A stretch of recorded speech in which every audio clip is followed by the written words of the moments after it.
Have you ever heard of Alphabet? It's a company. I'd bet quite a lot of money on the fact that you're probably using an Alphabet service right now.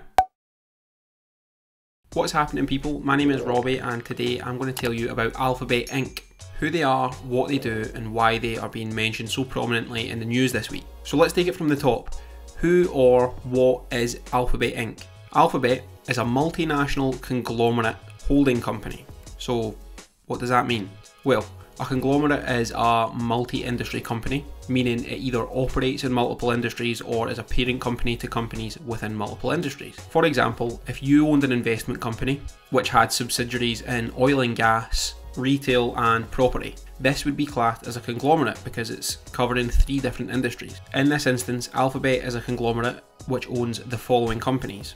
Calico, a human health company that aims to combat aging and the illnesses and health defects that come with aging. Capital G, a private equity company investing in growth stage tech startups. DeepMind, an artificial intelligence company. Google, which we've all most likely heard of, primarily a search engine. Google Fiber, which is an internet service provider.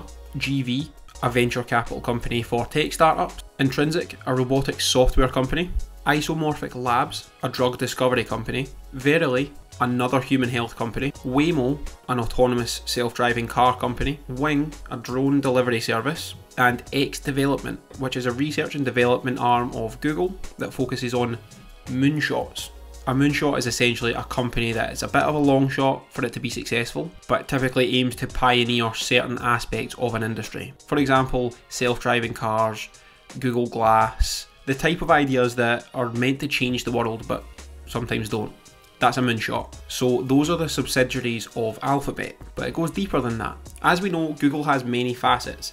It's a search engine, but it also has YouTube, a video platform that you're watching this video on. It has Google Chrome, a web browser, Chromebooks, the Google Play Store, advertising with Google AdSense, and they even own Fitbit. All in, since 2001, Alphabet has acquired 246 companies. Some have been huge successes, like YouTube, and some have been flops, like a lot of tech startups. So having a look at the list of companies that Alphabet has acquired on Wikipedia, and taking into account the relatively small amount of companies that actually have the price publicised on Wikipedia, Alphabet has spent $35 billion on company acquisitions since 2001. And the majority of the acquisitions listed online don't have a price next to them. So the real number is considerably higher than 35 billion. It's actually difficult to comprehend how many companies Alphabet is a parent of. Think of a family tree with your great-great-grandparents at the top. It then drops down to your great-grandparents along with all their brothers and sisters. And then it drops to their kids,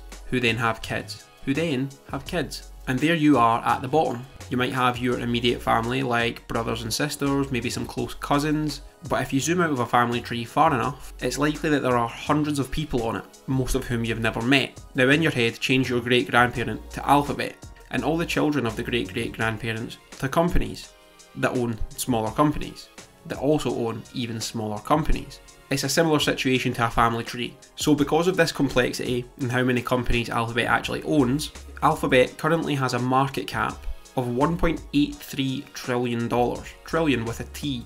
By market cap, they're the 3rd biggest company in America behind Apple and Microsoft. But why am I telling you all this information about Alphabet?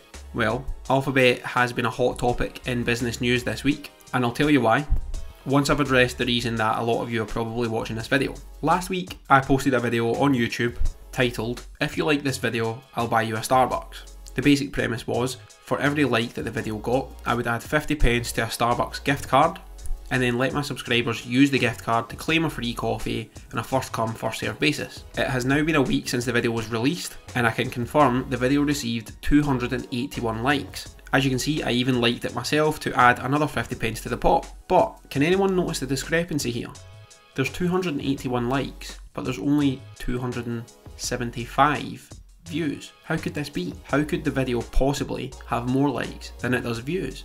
Well, as you can see from this screenshot, within an hour of posting the video, when it only had 28 views, someone paid for likes on the video. I know it was you, Liam. The idea, of course, being that if someone bought 200 likes for the video, it's £100 out of my pocket onto the Starbucks gift card. That's not happening. The 200 likes are being subtracted from the total. So my friend is still out of pocket for buying the likes, but I'm not. I will not be extorted for free coffee. So the actual total for the video is 81 likes, which is considerably higher than my average video, which gets around 15, maybe 20 likes at a push. And this means that I need to put £40 and 50 pence onto a Starbucks gift card.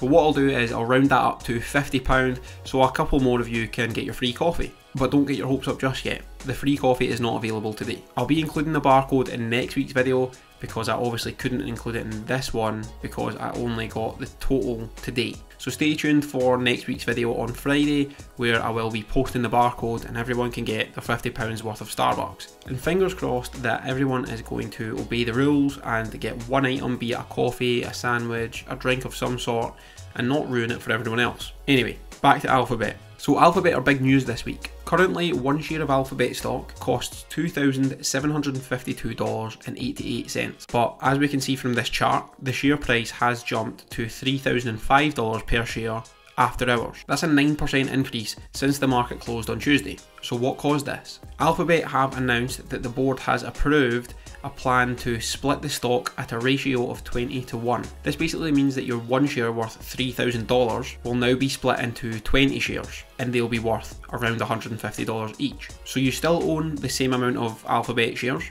$3,000, but it's just now distributed between 20 shares as opposed to one. So why would Alphabet do that? Currently, a $3,000 share might be inaccessible to some retail investors. For example, you watching this video might have a budget of $500 that you want to invest this year. You might want to invest in Alphabet, but you don't have the budget to do so. So the move is to hopefully bring more retail investors on board through the stock being more accessible. The other benefit to the plan is Alphabet may now be considered to be included in the Dow Jones Industrial Average. Currently the share price is too high to be included in the Dow, and that's because it's a price weighted index, which basically means that the share price of the company is divided by the amount of companies in that index. Having a company in the Dow which has too large of a share price would affect the average too much, meaning a fluctuation in the large company's share price would also mean a large fluctuation in the Dow. For example, if Google was to join the Dow currently at a share price of $3,000, if the share price then dropped by 10%, there's every chance that because it's so heavily weighted towards Google at that point,